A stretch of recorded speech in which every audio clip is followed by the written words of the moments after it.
Assalamualaikum warahmatullahi wabarakatuh. This is me and I am also me. And for the topic, if you can see here, it is the transformation of Malaysia's education system and how it affects students' future social mobility. My name is Faizatun Najab binti Muhammad Faisal. I am from TESOL 1 PISMP 22-27, and let us start hearing my thoughts or explanation or elaborations on this topic. Bismillahirrahmanirrahim.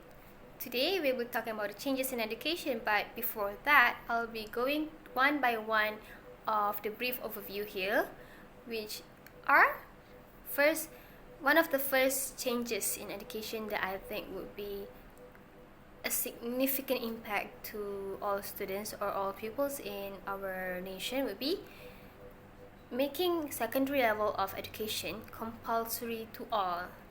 The next one I would be more elaborate on would be 7 main call of Ministry of Education MOE's efforts. And the third one, education reform agenda, especially for global standard. The fourth one would be decentralization and multilingual education. Social mobility? What is that? I am very much confused when given this topic, social mobility, because we're not very familiar with the term, and after researching, getting into the meanings, definitions, through articles, news, and dictionaries, I now quite understand or quite comprehend what is social mobility, how important it is, and how to improve our social mobility and the pupils' social mobility. And I think this itself is integral in education. So, what is social mobility? I think that social mobility is a link, a connection between an individual's occupation or income with their parents' occupation or income. So when I say it is a connection, meaning that yes, working hard, getting on in life, finding employment can enhance their social standing, social status, social mobility. But the effort itself is only a part of it, because the issue is not simply as working hard. Some people, they don't work hard, but their social mobility, their social status are already up high. It is because their parents, the job of their parents, determine the career path that they take and the choices that are available to them. So when they are at the top of the social mobility, meaning that they are very rich, in simple term, the career path given would be a lot. There would be like a lot career path or routes, and the choices available are abundant, but different in terms of people that having a difficult background, when they are from a much less privileged background, so that there are not much career path that they could take, and there are not much choices available to them. So other than parents' background and where we are born, one of the factors that can impact an individual's social mobility is education. That's where education comes in, and I believe it is time for us to discover what are the current changes in education that enhance the social mobility of students. Compulsory secondary education level. I just knew that primary education level was compulsory, but now they extend that compulsory or kewajiban to the secondary education level, meaning that pupils or students must go to 12 years of schooling. How do I know? Let's go to the next slide. The Star presented an article called 12-Year Education is a Must. 12-Year Education is a Must stems from the statements of the Education Minister or the Cabinet, saying that secondary schooling up to Form 5, from Form 1 to Form 5, may be made compulsory. And this whole policy or change is in the preliminary approval where once it is approved, all pupils, students aging 13 to 15 would need to go to school and receive another 5 years of education in secondary level. So all in all, 6 years in primary education, 5 years in secondary education, 12-year education is a must for every citizens of Malaysia, so that there are no dropout rates, or there are all of the citizens would be well equipped with knowledge and information, and becoming a digitally competent learner. What actually truly happened? The answer is the Malaysian Cabinet has given preliminary approval to amend the Education Act 1996, making that both primary and secondary education compulsory.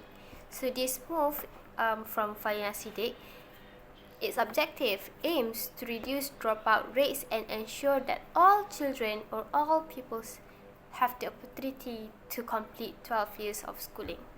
So, by mandating secondary education, students from disadvantaged backgrounds are more likely to complete their schooling, improving their prospects for higher education and also employment. And this policy can help break the cycle of poverty and promotes upward social mobility, where they can climb in ranks slowly but surely. So, to simplify all of that, the government wants to change the Education Act 1996, but just on secondary education, meaning that making that secondary education for its citizens a requirement for all students, not just primary school.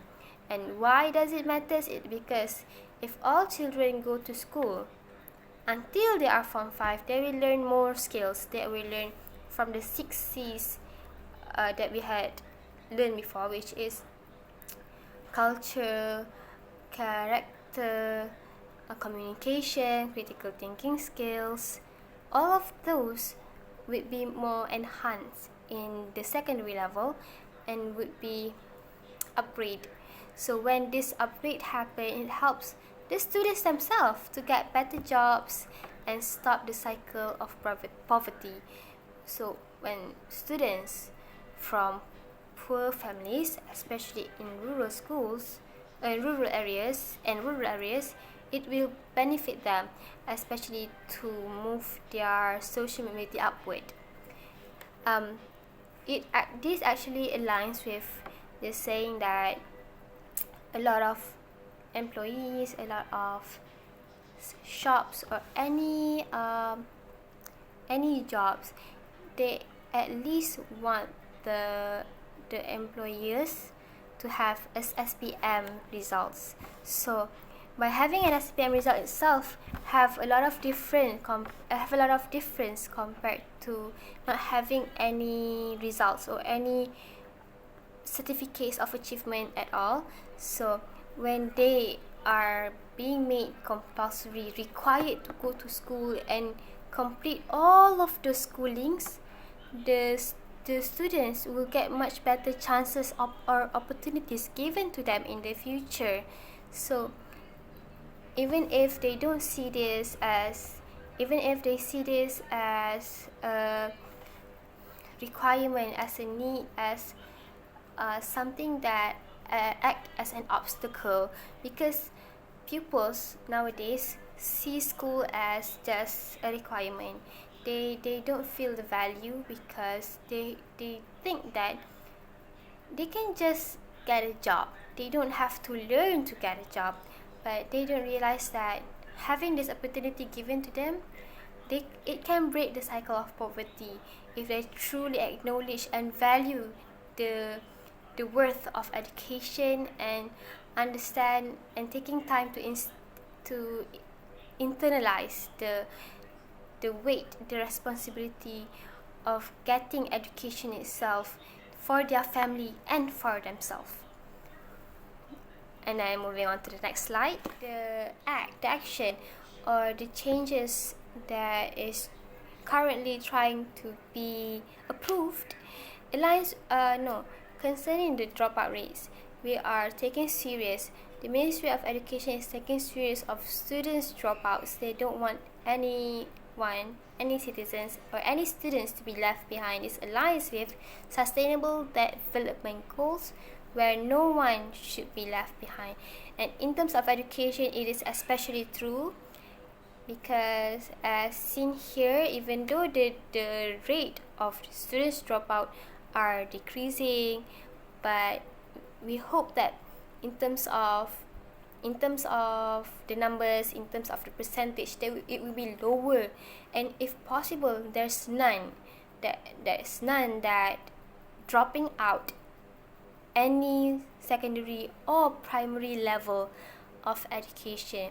So the issue concerned here is that if there is no students that is dropping out of schools, if there are students that realize the objective of having education in their life, if the students truly understand and truly internalize, menghayati that education itself can improve their environment, their life, their work, their relationship with others, there would be no dropouts at all, and no citizens would be left behind being unemployed and be in any less fortunate than others. Now we are going to the 7 main core of Ministry of Education reforms or efforts. So 7 main core or 7 teras utama or even 7 teras nadi of KPM, Kementerian Pendidikan Malaysia, or Ministry of Education plays an important role to Ministry of Education in transforming Malaysia's education primarily. So what are the 7 main core? Let's go to the next one. These are all the 7 main core, 7 teras. So MOE mentioned that communication between the ministry and the schools, and then the ministry also mentioned on digital education. The ministry also talking about dropouts. The ministry also talk about B40. There are a lot of considerations into making 7 main core to improve the condition of our Malaysia's education. But more elaboration would be on the next slide. These are the explanations of the 7 main core. First, addressing multi-dimensional poverty amongst pupils. Second, reducing education disparities. Third, empowering digital education. 4, improving school infrastructure. Fifth one would be building strong character and values. 6, prioritizing teacher welfare. 7, strengthening two-way communication. So for the first one, addressing multidimensional amongst pupils, this means that ministry are planning to support B40 students with food, devices and basic needs to ensure that learning isn't affected by poverty. This can be seen by how they are trying to provide tablets, tablets and laptops to the school, and also to the pupils themselves actually. And by helping the students, by helping the families, the Ministry of Education hopes that they can focus on learning without worrying about hunger, lack of materials, lack of accessibility, or having no internet at home. Yes, talking about internet also, there was an effort on giving internet to pupils. The second one is reducing education disparities. Reducing education disparity meaning that they want to give equal learning support to all students, especially in rural areas, to close the achievement gap between schools, between the poor family and the rich family.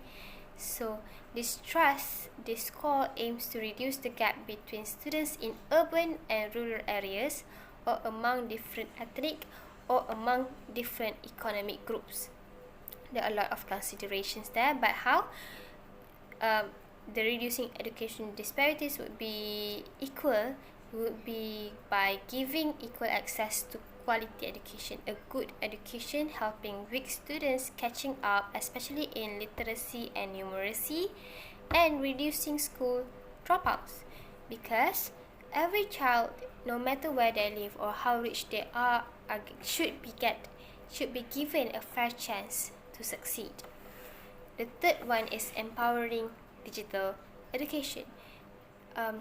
This plan to improve internet tools and training to boost digital learning and prepare students for future challenges.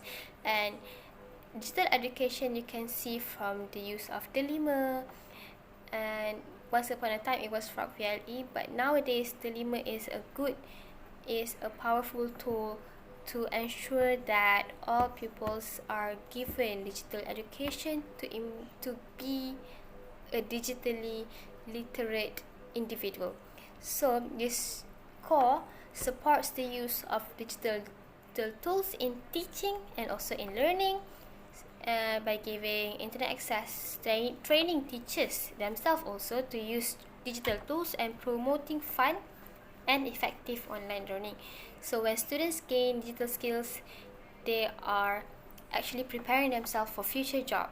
And for teachers too, they become more effective in modern classroom or contemporary pedagogy. The fourth one is improving school infrastructure. Improving school infrastructure meaning that the Ministry of Education or the government wants to upgrade the unsafe and outdated school facilities infrastructure to create a safer and a more conducive learning environment to encourage better learning for the students. So this core focuses on fixing and upgrading school like Sabah, Sarawak district by repairing roof, toilets, classrooms, and ensuring clean water and electricity. For toilets, it can be seen for last year. Where the Ministry of Education had already given orders or instructions so that all schools should upgrade the infrastructure of their toilets and be given allocations of funds for that alone. So why does it matter? Even for a toilet, because a safe and comfortable school encourage students to come to school and learn better. The fifth one, building strong character and value. Strong character is one of the 6 C's, one of the 6 C's of students, or like deep learning. And building strong character and value meaning that the teachers, the effort of teachers, Ministry of Education, the school themselves, putting effort into instilling discipline, patriotism, and emotional strength to develop responsible and ethical individuals. And one of the effort into instilling patriotism would be the wearing of pins, jalur gemilang, or Malaysia's flag at their school uniform. So that itself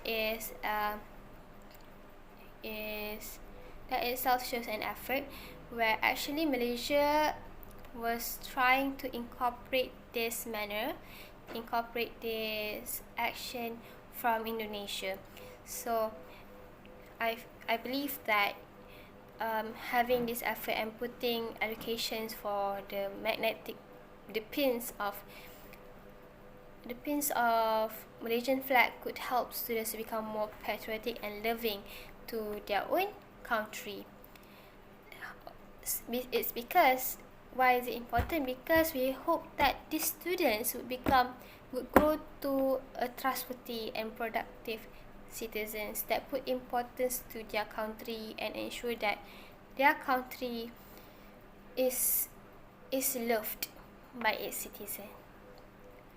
For the sixth one, prioritizing teacher welfare. The 7 main core does not only putting emphasis on the students themselves, but the manpower of teaching, which is the teachers, the educators. So prioritizing teacher welfare is the core because the Ministry of Education plans to ensure that teachers' well-being and growth through reduced workload and continuous professional support.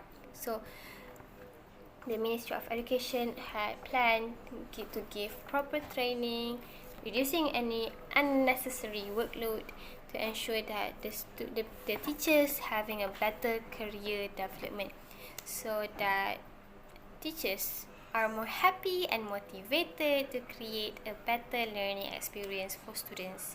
So when they are prioritizing teachers' welfare, they hope that teacher would be encouraged to give a sincere work, to give a sincere knowledge transaction to the students. The seventh is strengthening two-way communication. And who is the two person involved? The school and the ministry, the government.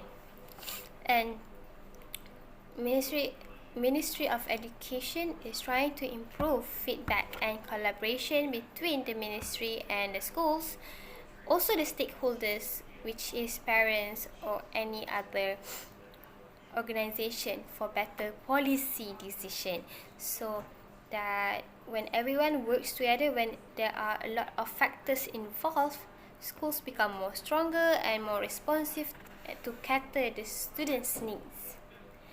And what are the benefits, or how does it affect social mobility? The next slide. How does it contribute to social mobility? Again, I mentioned there are 7 core. First one, you will be addressing the multidimensional poverty.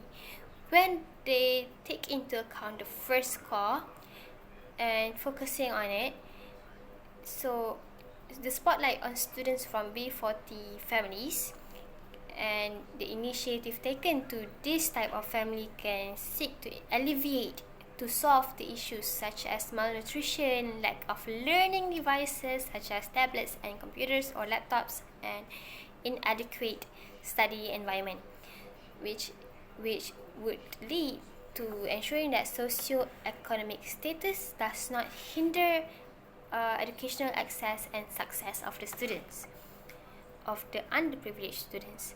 The second one, reducing education disparities. We want to ensure that the Ministry of Education want to ensure that fair opportunities for all students, so that they can also achieve academic success, meaning that this is an effort to tackle school dropouts and improve literacy and numeracy skills to aim to bridge the educational gap, providing all students with a solid foundation for future opportunities, so that all students are not left behind and all students are going to be employed in the near future. Third one, empowering digital education. It shows to us that we want students to be equipped with digital skills for future job market access. So this means that by upgrading digital infrastructure itself and providing necessary training, knowledge and skills, this initiative ensures that students are equipped with the essential digital skills like editing, videography, photography, so that, or even websites, anything related to technology, maklumat dan komunikasi, to prepare them for a technology-driven world, because currently Generation Z, Alpha and Sigma are all living in a technological world, so it is very much essential for them to have digital skills to live in this world. The fourth one, improving school infrastructure to create safe, motivating environment for consistent school attendance. Okay, school attendance, because we don't want to have any dropouts, and to ensure that they are attending school, completed it, and ensuring that the opportunities for future employments are bigger, wider, and achievable. The fifth one, building strong character and values. Building strong character and values prepare students to contribute positively to society and workplace. Instilling these values and patriotism and moral values or any good habits is show that they could actually develop to become a good character with integrity and responsibility, so that they can advance in their job and also in their life. The sixth one, prioritizing teacher welfare. Prioritizing teacher welfare meaning that aside from pupil social mobility, teachers themselves should be emphasized, should be as significant as pupils, because when we don't prioritize the teacher's well-being, the teacher quality in delivering the lessons, in delivering the knowledge, in helping the students, how are we going to be sure that the teacher are helping the students or hindering the students when the teacher themselves are not well? So improving the teacher quality, we are directly impacting the student learning outcomes too.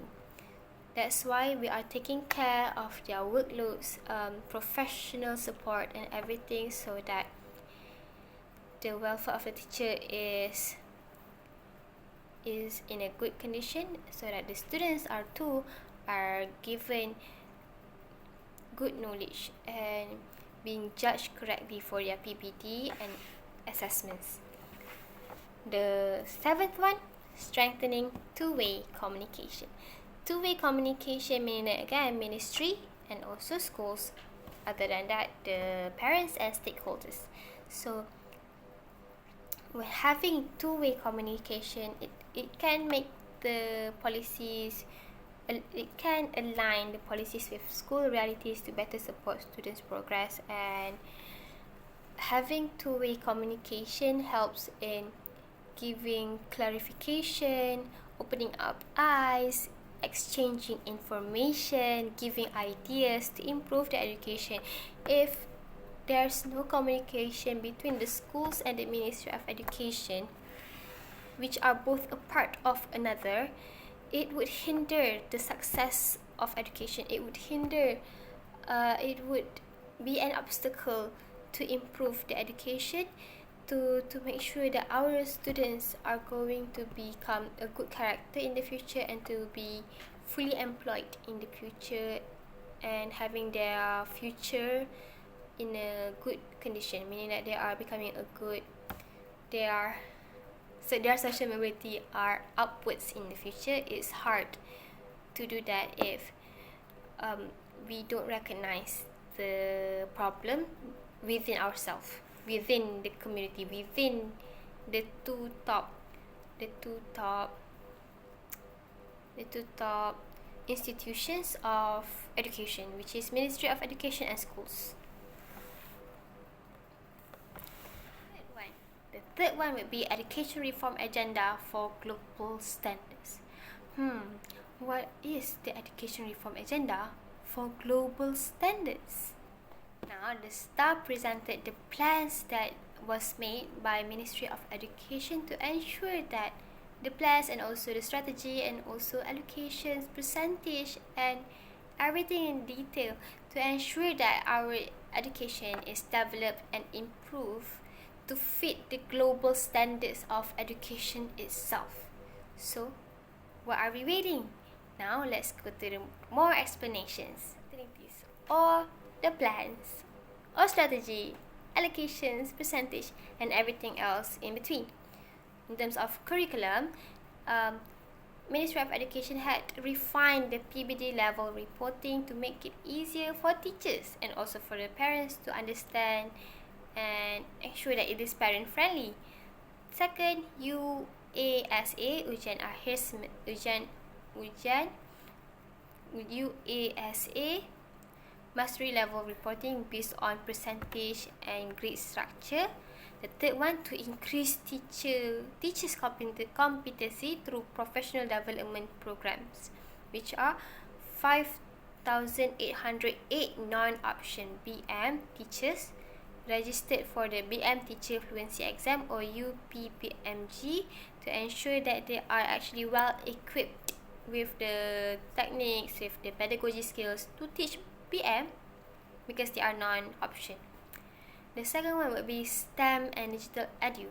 For STEM and Digital Education, the plans made or the strategy made was 2024 Program Pembudayaan STEM and Program Duta Guru to upskill STEM teachers. And the second one would be RM 100,000 fund, RM1,000 fund for teachers to support STEM programs given to all of the schools in Malaysia.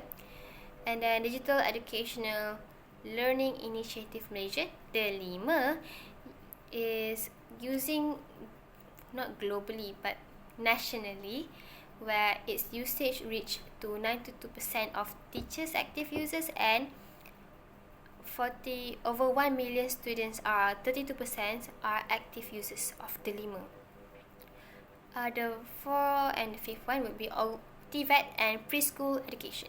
So 10% increase in enrollment in the ministry TVET courses because it offers skills development, skills courses to be improved. And for vocational college graduates, the employability also increases to 81.42%. 81.42%. So, other than that, preschool education, the Ministry of Education created the SKPK 2.0 assessment instrument, and they also built 134 preschools built, meaning that it is a national preschool. Yes.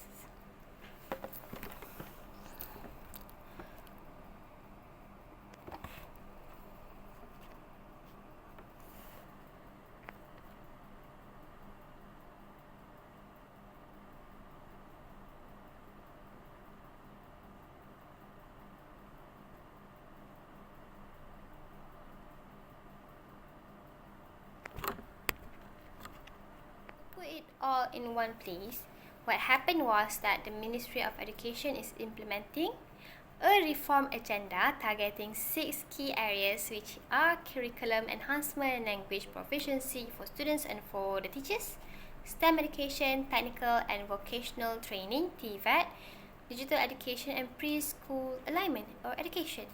So by focusing on these 6 areas, the reforms aim to equip students with relevant skills and competencies, increasing their employability and potential for upward mobility in a competitive global economy, which is right now. Also to add, this education reform agenda for global, especially for global standards, actually align with the 7 core. The 7 main core is because Fadina heavily stated and emphasized that to ensure these 7 trials and all the reforms made are to ensure that our students are cheerful, teachers are happy, schools are thriving, and ultimately, at the end of the day, the reason we are doing this is so that our country is prosperous. So, in Malay, 7 rasnadi keunggulan ini berpaksikan hasrat kita untuk memastikan bahawa murid-murid kita ceria, guru kita bahagia, sekolah pitara dan akhirnya negara kita sejahtera. So all of these reforms, changes, transformations, 7 rasnadi and the global standards or all the opportunity strategies made was all for the students, teachers, us, the citizens and the nation, so that all of us is developing and all of us are actually having social mobility, upward social mobility. Fourth one, decentralization and multilingual education. Our journal actually has an article related to decentralization and multilingual education. And to understand decentralization, to internalize decentralization is giving more power to schools to make local decisions and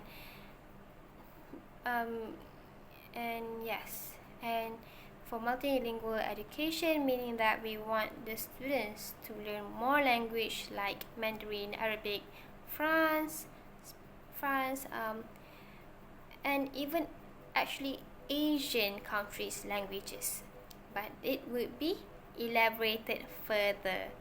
Why decentralization and also multilingual education is as a change is good for social mobility. Former bank governor and the University Selangor, UNISEL, Pro-Chancellor, advocated for decentralizing the education system to grant more autonomy to local schools and incorporating multilingual education, including languages like I mentioned earlier. So how will it actually contribute to social mobility? So decentralization can lead to more responsive and tailored or catering to the educational approaches for the students, while multilingual proficiency, multilingual education enhances the students' competitiveness in the global job market, both contributing to improve the pupils' social mobility. So when we talk about multilingual education and also decentralization, when schools have more control, they can teach what students in their area need, and knowing more languages can actually help students to get jobs in Malaysia's and also in overseas countries. And I believe that having the teacher or schools to decide is a good way of it's a good educational approach, because not all students are the same. We can't use a 38 size for every student, 38 size shoe for every pupil, same as the case of students. So having the teachers and schools to really see, observe, and use their own power to tailor their approach to the students, their educational pedagogy to the students, help them to be more free in educating, and also not really bound to only one educational approach. And for multilingual, I believe that itself is a good point made to as a reform, because we hope as a school it gives a lot of knowledge. The students can reap off many benefits, and the students will be equipped with a lot of skills, essential skills and knowledge, informations, languages. Why not is a question that I would ask if this reform is not truly enhanced. We want our kids to be multi-talented, developed in a good way. So this itself is a good way for them to improve themselves internally, but also to ensure that the opportunities of jobs are wider, not caring about their different backgrounds, and to ensure that all of them have an upward social mobility. Like I said, Asian countries' languages. Malay male presented an interview or news on Fadlan Sidik, the Ministry of Education, the Ministry of Education of Malaysia, saying that Malaysia need to teach Thai, Khmer and Vietnamese as elective languages in schools to boost Asian ties.